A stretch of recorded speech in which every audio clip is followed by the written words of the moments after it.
Hello à tous et bienvenue sur votre chaîne d'actualité du foot. Voici une toute nouvelle vidéo dans laquelle nous parlerons premièrement d'une nouvelle recrue, une pépite de 16 ans qu'a signé en toute discrétion la direction catalane ces dernières heures.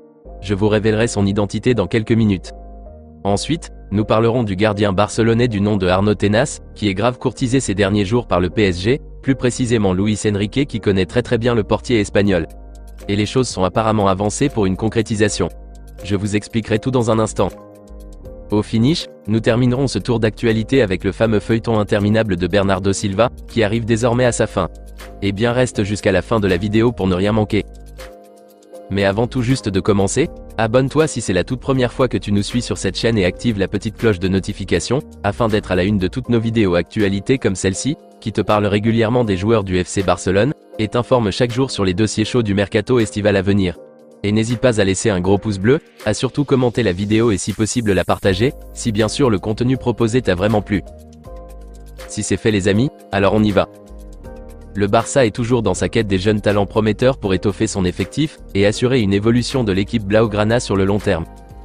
Après avoir finalisé la signature officielle du jeune défenseur sénégalais Mikayil Ngor Faye et du prodige brésilien Vitor Roque, la direction catalane a encore finalisé l'arrivée d'un nouveau crack de nationalité suisse, du nom de Eman Cospo, qui évolue au poste de défenseur central à Grasshopper de Zurich dans le championnat Super League de Suisse. Peut-être que son nom ne dit rien à personne. Mais à seulement 16 ans, le jeune prodige suisse est considéré comme un défenseur de classe mondiale en devenir, un talent brut très prometteur qui fera des merveilles d'après les dirigeants catalans. Ses aptitudes et qualités défensives à un si jeune âge ont fasciné les dirigeants barcelonais, et aussi le coach Xavi Hernandez et son staff qui ont hâte qu'il soit vite intégré à l'équipe première. D'après les détails fournis par la presse catalane, le Barça a signé un contrat de 3 ans pour l'instant avec le jeune défenseur central, un bail qui court jusqu'en juin 2026. Et pour l'instant, il débutera premièrement en équipe B du Barça, et au fur et à mesure de l'allure de son évolution, il passera en équipe première sous l'aile Xavi, a expliqué le média catalan. Personnellement, c'est un jeune que je ne connaissais pas du tout. Mais dès que l'info est sortie, puisque rappelons que sa signature a été faite discrètement, je suis allé suivre quelques extraits de ses prestations antérieures, surtout en équipe nationale des U16 avec sa sélection nationale, où il est même le capitaine de l'équipe. Et je peux confirmer qu'il a vraiment quelque chose de plus. C'est un bon recrutement réalisé par la direction catalane. Sa solidité défensive est à peu près semblable à celui de Ronald Araujo. Il est bon aussi en 1 contre 1, et dans les duels aériens. Il anticipe aussi très bien les occasions adverses. C'est en tout cas un excellent recrutement réalisé par la direction catalane. Donc bref, j'espère qu'il se démarquera le plus vite possible cette nouvelle saison, afin qu'il soit appelé si possible par le coach Xavi Hernandez en équipe première. Dites-moi les amis dans les commentaires ce que vous en pensez du jeune prodige suisse recruté par le Barça, et si vous trouvez que les dirigeants Blaugrana ont-ils fait le bon choix de dépenser en ce moment quelques millions pour le signer? N'hésitez pas à réagir dans les commentaires. Nous continuons ce tour d'actualité en parlant d'Arnaud Tenas, l'un des portiers catalans, qui est actuellement en fin de contrat avec le Barça depuis juin dernier. D'après les infos relayées par le média catalan Diario Sport, les dirigeants Blaugrana avaient décidé au premier abord de ne pas renouveler le contrat du portier espagnol mais plutôt le vendre pour renflouer ses caisses, ce que le joueur n'avait pas accepté au départ. Après, la direction catalane a changé d'avis, et lui a proposé un rallongement de son bail. Mais le concerné a finalement refusé de prolonger, puisqu'un rôle plus important ne lui est pas une fois de plus garanti pour cette nouvelle saison. En manque crucial de temps de jeu, puisque son leader Marc-André Ter Stegen est toujours performant et reste le numéro 1 dans le choix de Xavi, et aussi Iñaki Peña, le second dans la hiérarchie, Arnaud Tenas a compris qu'il n'aura jamais ce privilège d'être un portier titulaire dans l'équipe première du Barça. Et donc, il a décidé de ne plus continuer son aventure au Barça, et compte se rebondir si possible auprès d'un géant d'Europe. Un refus de prolonger qui a peiné les dirigeants catalans, mais d'un autre côté, son départ contribue à dégraisser autant soit peu la masse salariale. D'après les révélations du quotidien espagnol Relevo ce mardi, les dirigeants du PSG, plus précisément Luis Enrique, qui connaît très bien le portier espagnol, sont actuellement en quête d'un nouveau gardien pour renforcer leur effectif, puisque Keylor Navas serait sérieusement poussé vers la sortie ces derniers jours. Et donc le nouveau coach parisien trouve en Arnaud Tenas le remplaçant idéal pour occuper cette place que va libérer le portier costaricien.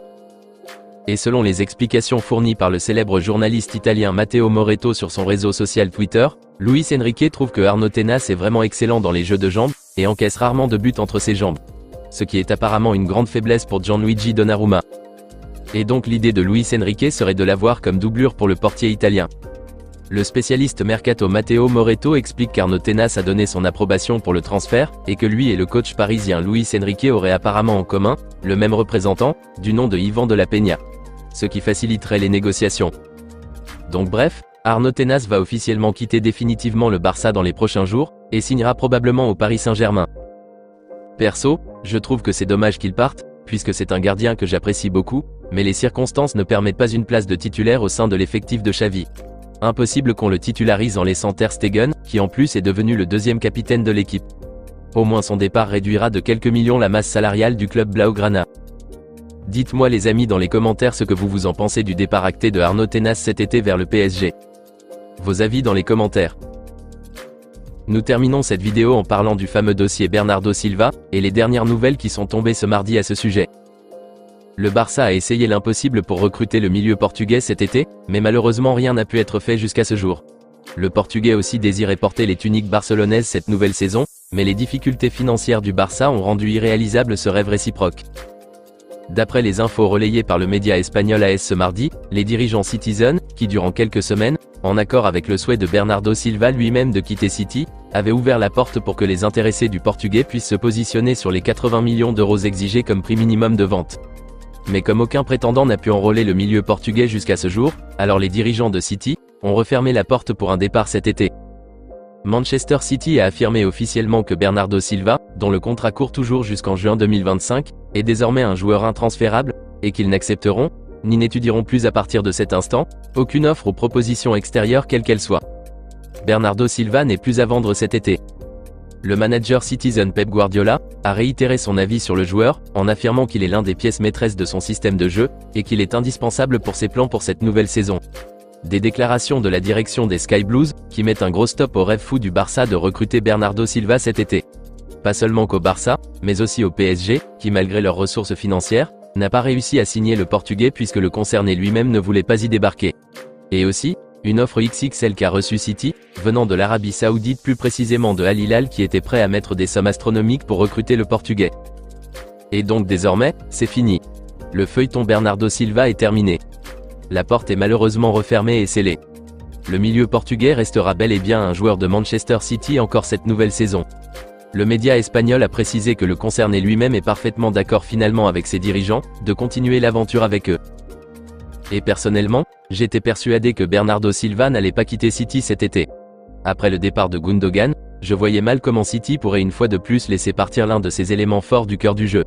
On y croyait fortement, mais je pense qu'au fin fond, la plupart des supporters barcelonais pressentaient que c'était impossible de l'avoir cet été. Maintenant on est tous fixés. Bernardo Silva n'est plus transférable. Et je pense que maintenant, la direction catalane devrait se concentrer sur la recherche d'un latéral droit de métier pour renforcer ce couloir droit de la défense. Le mieux serait de négocier avec les Citizens pour parvenir à un prêt de Joao Cancelo dans les prochains jours. Si cela est encore possible bien sûr. L'autre alternative qu'est Ivan Fresneda, est apparemment plus compliquée, car le Real Madrid est de la partie là-bas. Dites-moi les amis dans les commentaires ce que vous pensez de ces dernières nouvelles, et si vous trouvez que le Barça devrait encore recruter de joueurs cet été, ou carrément s'arrêter sur le peu qu'il a fait au vu de sa situation économique. N'hésitez pas à réagir dans les commentaires. On se capte très vite les amis pour de nouvelles actualités du FC Barcelone. Et n'oubliez pas de vous abonner si ce n'est pas encore fait, de liker la vidéo et la partager, afin qu'elle soit accessible à tous les fanatiques et supporters barcelonais comme toi. À très bientôt les amis. Affaire à suivre.